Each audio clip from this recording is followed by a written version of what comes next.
ఇలా ఉంది, దాన్ని బేబీ అంటావా మావా? ఆగరా బేబీ.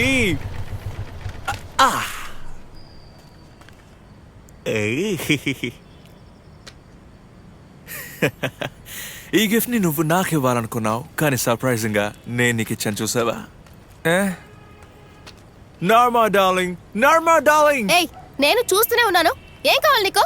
నువ్వే ఈ గిఫ్ట్ ని యాక్సెప్ట్ చేసావు కాబట్టి నా లవ్ ని కూడా యాక్సెప్ట్ చేసావని అనుకోవచ్చా? ఏయ్, కేర్ఫుల్. Darling, Tom Jerry.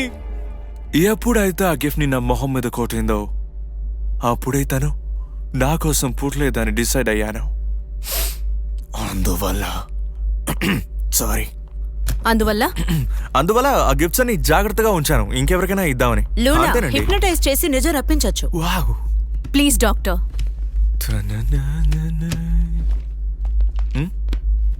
హే లూనా, కాఫీ ఈ ఆంటీ ఇస్తారా? Hey doc, Sid. ఏమని పేరు చెప్పరు, ఓకే, కనీసం చీ కూడా ఎవరా? ఉంచుకోండి, నాకేమి ఇవ్వక్కర్లేదు. Manless people. మిమ్మల్ని హిప్నటైజ్ చేసి గాఢ నిద్రలోకి తీసుకెళ్తాం. ఓహో, మీ అంతటి మీరే నిజం చెప్తారు. కొంచెం కళ్ళు మూసుకుంటారో మొదలు పెడదాం. ఇప్పుడు ఈ రూమ్ లో మీరు నేను మాత్రమే ఉన్నాం. పోండి మేడం, చిలిపి. తల ఆడించక్కర్లేదు, నేను మాట్లాడేది వింటే చాలు. ఓకే. మీ శ్వాసని క్షుణ్ణంగా గమనించండి. 3, 2, 1. మీ లో మనసులోకి వెళ్ళబోతున్నాం. మీకు తెలిసిన నిజాలన్నీ చెప్పబోతున్నారు. దీపక్ మంచోడు కాదు డాక్టర్. నర్మదాకి నేనంటేనే మేడం ప్రాణం.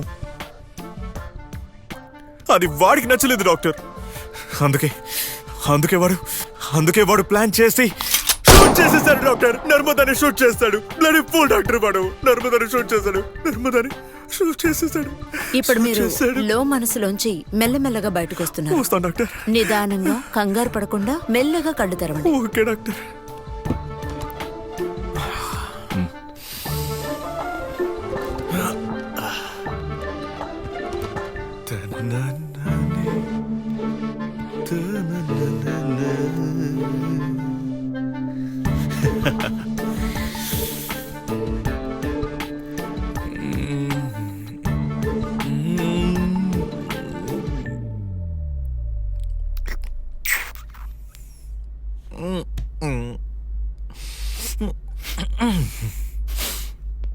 ఆవిడ వెళ్ళిపోయారా బ్రో?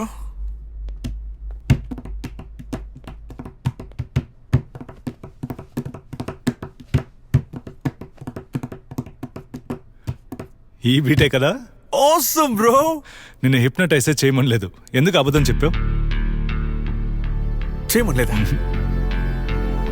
నాకెందుకో చేసినట్టే అనిపించింది బ్రో. అవునా? Sure. Very. Bro, man to man ఒక నిజం చెప్పనా? చెప్పు. నాకు దీపక్ నచ్చడు బ్రో. ఓహో.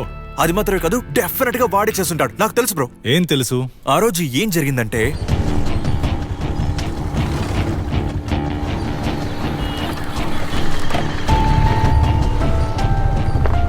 ఆగవే, ఎవరితో ఊరి మీద తిరుగుతున్నావు?